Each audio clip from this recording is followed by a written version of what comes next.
This is Ann Lau. I'm from Los Angeles. I'm the chair of the Visual Artists Guild. Visual Artists Guild was established in 1985. The purpose is to support the freedom of speech, the right to expression. In 1989, a week after the Tiananmen massacre, our artist, Tom Van Sant, built a 23-foot replica of the goddess of democracy from the Tiananmen Square. And since then, Visual Artists Guild has conducted commemoration of the Tiananmen massacre from then on. We have been doing it for 32 years. Last year and this year, we did it online. So the passing of the national, well, I shouldn't say it, the passing of the national security law is actually such a law that is imposed into Hong Kong people was so devastating that for us is really the end of democracy in Hong Kong, the end of the right of freedom of expression in Hong Kong. Especially, China doesn't even follow international law as far as what they can impose on people. For the fact that they say anyone that violate their law could be subject to arrest. So for myself, who certainly violate that national security law because of my express opposition to that law, and also I work with our local elected officials to pressure China in changing that law and also pressuring China on what they have done. So if I do fly over, even if I fly to Taiwan and the planes make a stop over in Hong Kong, they can actually charge me for violating that law. This is so ridiculous that I think Xi Jinping himself has no idea what international law is all about. In that sense, Xi Jinping doesn't belong to this international global village. He belongs to his own group of communist dictatorship that he thinks that he is in charge of. Even though he thinks that he is now controlling so much of China, he is so afraid of any kind of expression that he is imposing all these things on his people, but not knowing that people might actually say things that please him, but in fact, they are all against him.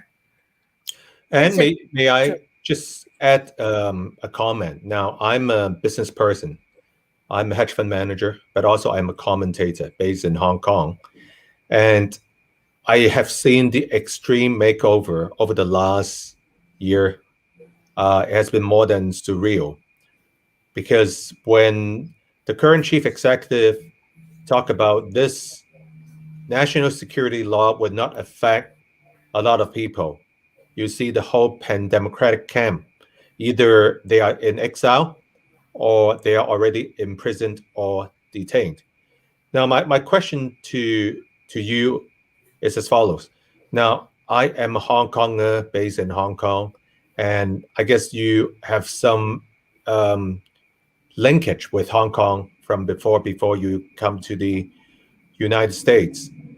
Now, are you surprised to see that in less than just 10 days ago, one of the most highly circulated newspaper called Apple Daily was forced to shut down?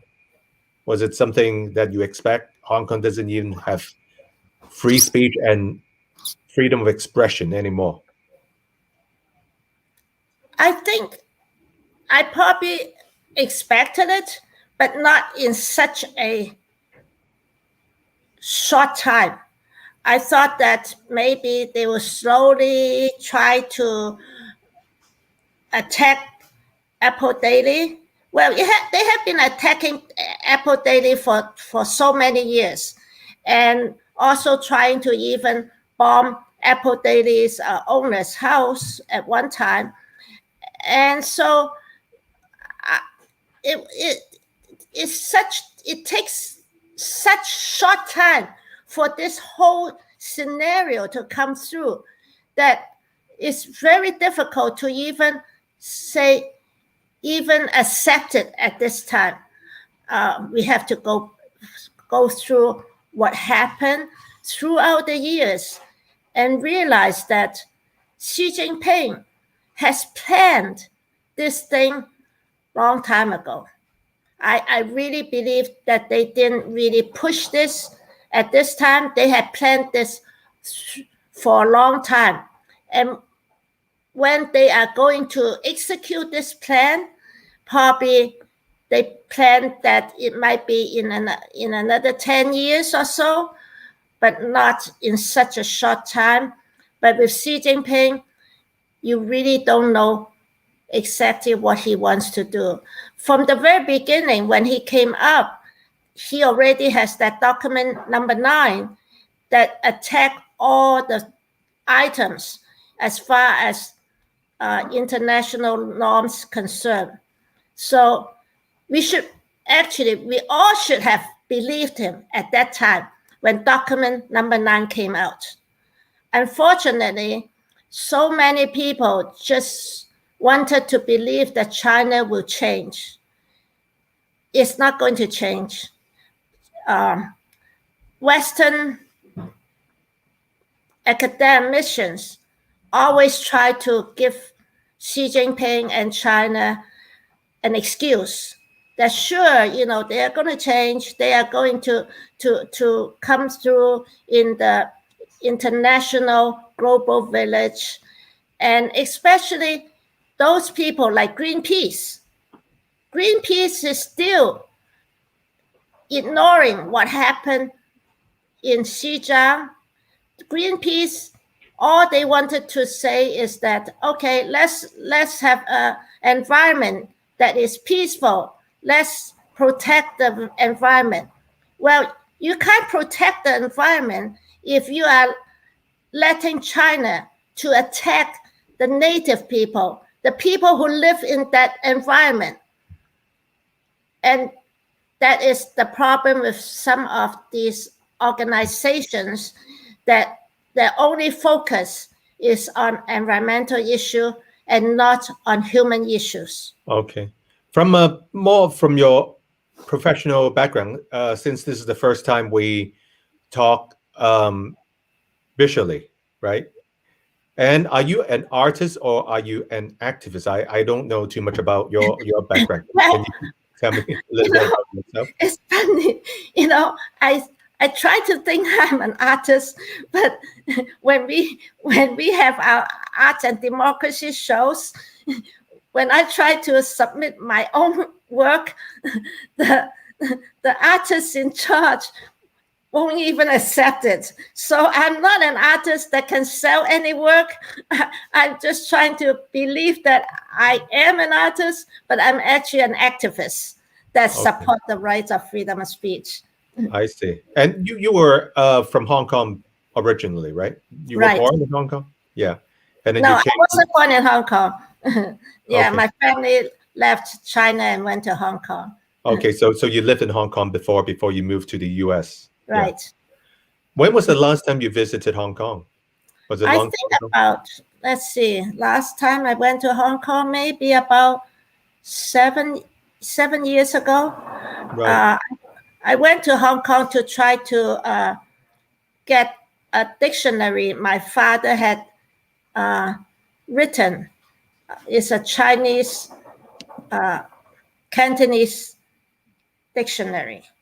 Right. And I tried to have it printed, but I ended up going to Taiwan to get it printed. Okay. Now, one last final comment I'd like to ask you. It's do you think right now Hong Kong equals China with the NSL in place for more than a year now? Do I what? Do you think Hong Kong equals China? There's no more genuine one country, two systems. Definitely. I think right now Hong Kong is actually a city of China. What I think is that Xi Jinping will actually downgrade Hong Kong to the point that they have been always planning to have Shanghai replace Hong Kong. But it depends on international businesses. Are international businesses willing to give up Hong Kong and move to Shanghai? Or at least I think people are starting to move to Singapore. And Hong Kong will no longer be Hong Kong. I hate to say that. I wish I can be more optimistic. But looking at what the NSL is doing, the National Security Law is doing, and what the collaborators, the Hong Kongers collaborators are doing. These are collaborators that don't have to do what they are doing right now. They could at least said, okay, let's wait, let's see, go through the law, and at least without acting in such a way against Apple Daily, couldn't they just wait for the law to flow through instead of acting in such a way? I think the problem stays with the Hong Kongers collaborators, and these are the people who sell out Hong Kong. You don't have to be that supportive of Xi Jinping, especially when you are in Hong Kong right now. And at least there should be a few people who have even a basic kind of humanity to say, I'm not going to be part of this, but I will stay within the government to try to at least do something to make sure that it doesn't go to such extreme. But I haven't seen any of these people right now. I haven't discovered any one person who is willing to take this risk to stay within the Hong Kong government and act accordingly to the law and follow at least the one country, two systems that it has been established. Well, thank you so much.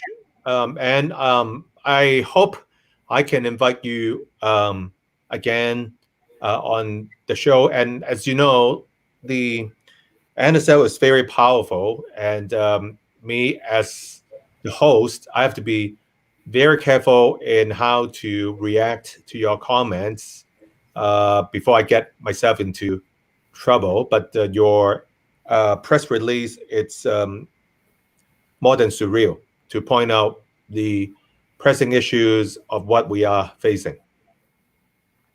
Thank you. Welcome. Okay. God bless. And I will send you the finished version by WhatsApp. Thank you. Good day. Thank you. Bye. Bye-bye.